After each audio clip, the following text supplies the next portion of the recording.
really coming out in the forefront and saying, ha, see, ha, ha, we told you. You guys should have listened to us. We told you about Nigerians. We are not xenophobic. We are fixing our country. And so when you say and you see stuff like that, right?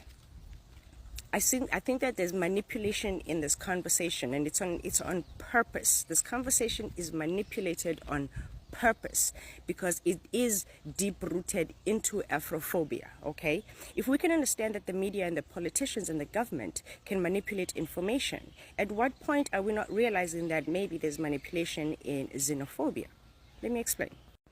When we say that South Africans are xenophobic, and then South African response is, we're not xenophobic. We're not xenophobic. You just don't understand what we're saying. You don't know what you're talking about. They are having the base level conversation.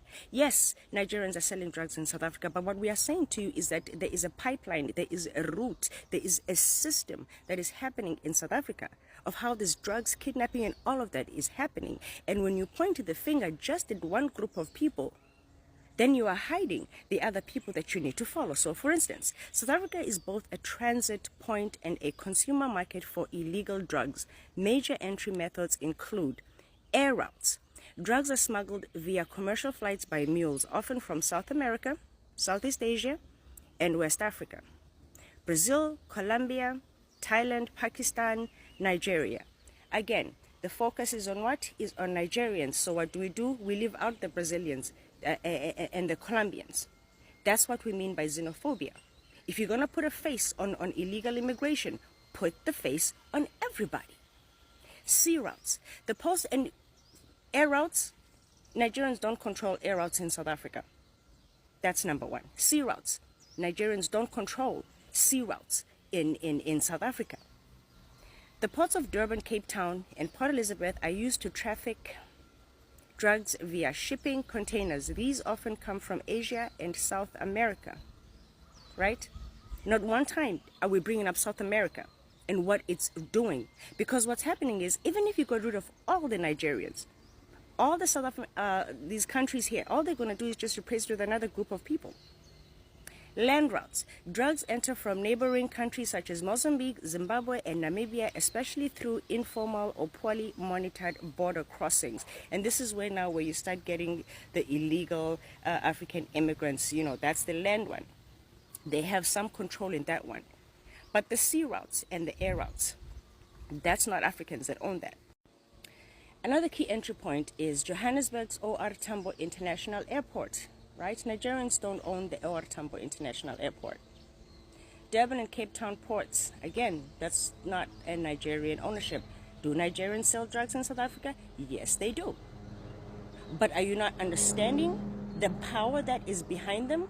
So why is the face just Nigerians? We want everybody's face to be called out. Kruger National Park border region is known for porous borders with Mozambique. This one, yes, now we get into the level of where they could be. Types of drugs commonly trafficked: cocaine, heroin, cocaine from Latin America via West Africa. See what I'm saying to you? It's coming from South America via the Nigerians in Nigeria, and the Nigerians come into South Africa illegally, right? So we're not defending the Nigerians that are selling drugs and part of all of these things. We are saying, why aren't you putting all the faces so all of this can be attacked? Heroin is coming from the southern route from Afghanistan via Pakistan, Iran, and East Africa. Those are not Nigerians. We need the faces of Pakistani people, Irani people, East Africans. We need their faces equally right there with Nigerians. Methamphetamine, locally produced, also smuggled from Southeast Asia. Okay? And cannabis is cannabis. It's grown everywhere. Lovely. And then now we get into gangs, right? I don't know anything about gangs, but we know the basic of gangs, because the people that you see on the street, those are just the mules, those are just the people that are being used. The main guys, the faces that you see that sell, those guys are being used. They have major people that run this whole, thing that they're doing. So local gangs and distributions in South Africa. South Africa gangs, like the Numbers Gang, Hard Livings, and Americans, play a role in local distribution. There's also involvement of foreign criminal syndicates, especially from Nigeria, Pakistan, and Chinese networks, right? So I'm going to stop there, number 4. You can read number 5, okay? So the conversation that a lot of the South Africans, the Dudula South Africans, let's get rid of Nigerians, South Africans, you guys are misleading in what you are doing. It's not people are in denial of what Nigerians are doing. We are saying that please put the face of all of them. Americans, Iranians, Pakistanis, East Asia, East Africa. Put them.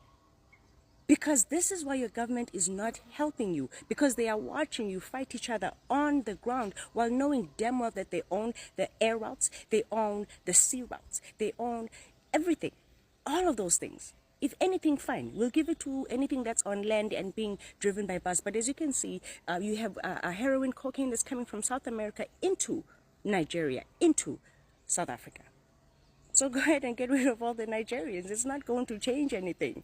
Up until you attack your government, you attack your home affairs.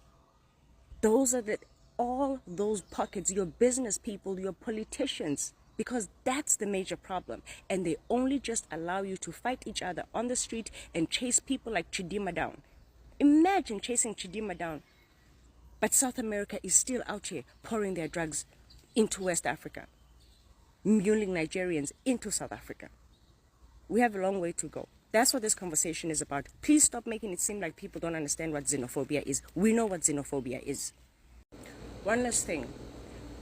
Also, when you are reading all of these news and stuff like that, and the word, they talk about mules being trafficked. They're talking about, human beings being used to traffic all the drugs and everything. What you still don't see them do is actually tell you that there are pilots that are in it. There are people at the airports that are in it. There are people in the the ports. There are people at the ports. Again, the focus is what? On the middleman, the physical person that's on the street that's going to flip drugs for $100. Right? They're not talking, they never focus on the bigger picture. So don't let this word trafficking and mules only restrict you into thinking that, oh, it's just the using of people. No, the bigger ones, these guys back up here, they are using all these shipping containers, airplanes, like I said, even pilots that are involved in all of this stuff. Listen. The two most xenophobic groups of black people in the world are African Americans and South Africans. The thing that these two have in common is that both of them suffered the most and the longest at the hands of systematic racism, segregation, and racism in general. I am here to tell you that there is not a single thing you can do or say or show them to convince them otherwise. They are already part of the system, whether it's through tribalism, whether it's through xenophobia, whatever form they use to apart themselves from the entire African race. There's nothing you can do to get that person back. What we can do, however, is stop engaging with these people online. Stop giving them a platform. Every time you see a xenophobic comment and you go and you want to go and try and say something or fix it or whatnot, you are boosting that person's comment.